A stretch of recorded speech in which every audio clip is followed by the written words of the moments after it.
चलिए आज एक बहुत ही खूबसूरत कविता को समझते हैं। ये दिखने में तो बहुत सीधी सादी है, लेकिन इसका संदेश उतना ही गहरा है। क्रिस्टीना रोज़ेटी की ये कविता हमें रोज की चीजों को एक बिल्कुल नए नजरिए से देखने पर मजबूर कर देगी। अच्छा, इस कविता में उतरने से पहले जरा एक सवाल पर सोचिए। दुनिया का सबसे खूबसूरत पुल कौन सा है? शायद दिमाग में किसी शानदार इंजीनियरिंग का नमूना आ रहा हो। ये सवाल अहम है क्योंकि आज की हमारी कविता ठीक इसी तुलना पर टिकी है। इंसान के हाथों की बनाई चीजें और कुदरत के करिश्मे। तो ये है क्रिस्टीना रोज़ेटी की कविता इंद्रधनुष। ये कविता बहुत ही सरल तुलनाओं के जरिए हमें एक गहरे सफर पर ले जाती है। और इसकी असली ताकत पता है क्या है? इसकी यही सादगी जो हमें रुक कर सोचने पर मजबूर कर देती है। कविता की शुरुआत इन शांत और सुंदर लाइनों से होती है। जरा ध्यान दीजिए कि कैसे रोज़ेटी हमारा ध्यान उन चीज़ों पर ले जा रही हैं जिन्हें हम शायद रोज़ देखते हैं पर इतना गौर नहीं करते। नदियों पर चलती नावें और समुंदर में तैरते जहाज। आइए अब इस पहली तुलना को थोड़ा और करीब से देखते हैं। यहाँ रोज़ेटी दो अलग अलग दुनियाओं की चीज़ों को आमने सामने रख रही हैं। एक वो जो पानी पर चलती है और दूसरी वो जो हवा में आज़ादी से तैरती है। देखिए, कविता की शुरुआत होती है इंसानी हुनर की तारीफ से। नावें और जहाज सिर्फ आने जाने के साधन नहीं हैं, ये इंसानी कोशिशों और तरक्की की निशानी भी हैं। रोज़ेटी इनकी सुंदरता को मानती हैं, पर ये तो बस कहानी की शुरुआत है। लेकिन यहीं पर कविता एक बहुत ही दिलचस्प मोड़ लेती है।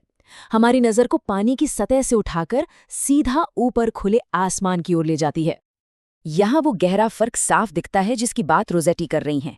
एक तरफ है नावें और जहाज जो इंसानी इंजीनियरिंग का नतीजा हैं, उनका एक मकसद है, एक मंजिल है। और दूसरी तरफ है बादल जो बस आज़ाद हैं, बिना किसी बंधन के, बिना किसी मंजिल के तैर रहे हैं। और इसी के साथ कविता अपना पहला फैसला सुनाती है। ये हमें बताती है कि इंसानी रचनाएं कितनी भी अच्छी क्यों न हो, कुदरत की सहज कलाकारी का मुकाबला नहीं कर सकती। अब कविता इस तुलना को एक नए लेवल पर ले जाती है। नावों और बादलों के बाद अब बात होगी जमीन और आसमान को जोड़ने वाली और भी बड़ी बड़ी रचनाओं की। अब कविता का ध्यान जाता है पुलों पर। पुल सिर्फ लोहे और सीमेंट के ढांचे नहीं होते हैं ना, वो तो इंसानी जुड़ाव का, मुश्किलों को पार करने की हमारी इच्छा का एक बहुत बड़ा प्रतीक है। और एक बार फिर रोज़ेटी इंसानी कला को पूरा सम्मान देती हैं। वो मानती हैं कि हाँ, ये पुल भी अपनी जगह पर बहुत सुंदर हो सकते हैं, उनकी अपनी एक खूबसूरती है। ये सवाल कविता में एक बहुत ही जबरदस्त मोड़ है। ये हमें सोचने पर मजबूर करता है कि भाई एक खूबसूरत पुल से भी बढ़कर कुदरत के पास ऐसा क्या हो सकता है।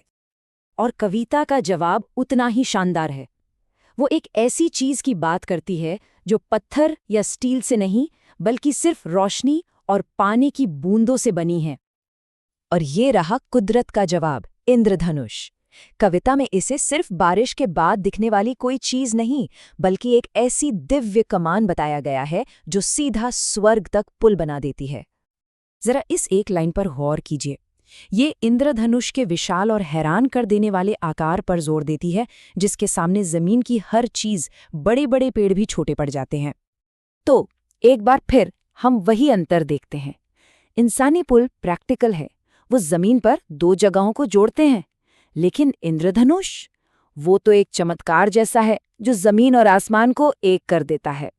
अब कविता इन दोनों बड़ी बड़ी तुलनाओं को एक साथ पिरोकर अपने सबसे गहरे और आखिरी ख्याल तक पहुंचती है।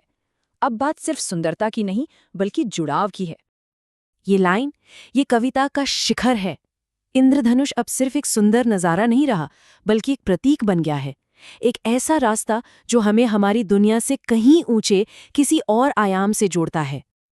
तो ये स्लाइड एक तरह से पूरी कविता की यात्रा का सार है। हम ज़मीनी यानी इंसानी रचनाओं की तारीफ से शुरू करते हैं, फिर आसमानी यानी कुदरती अजूबों पर हैरान होते हैं, और आखिर में दोनों को जोड़ने वाले उस रिश्ते तक पहुंचते हैं, ज़मीन से आसमान के रिश्ते तक। और ये रहा कविता का अंतिम फैसला। ये वही लाइन है जो पहले भी आई थी, और अब ये दोबारा आकर कविता के मुख्य विचार को और भी पक्का कर देती है। और कविता इन आखिरी पंक्तियों के साथ हमें एक गहरे विचार में छोड़ जाती है।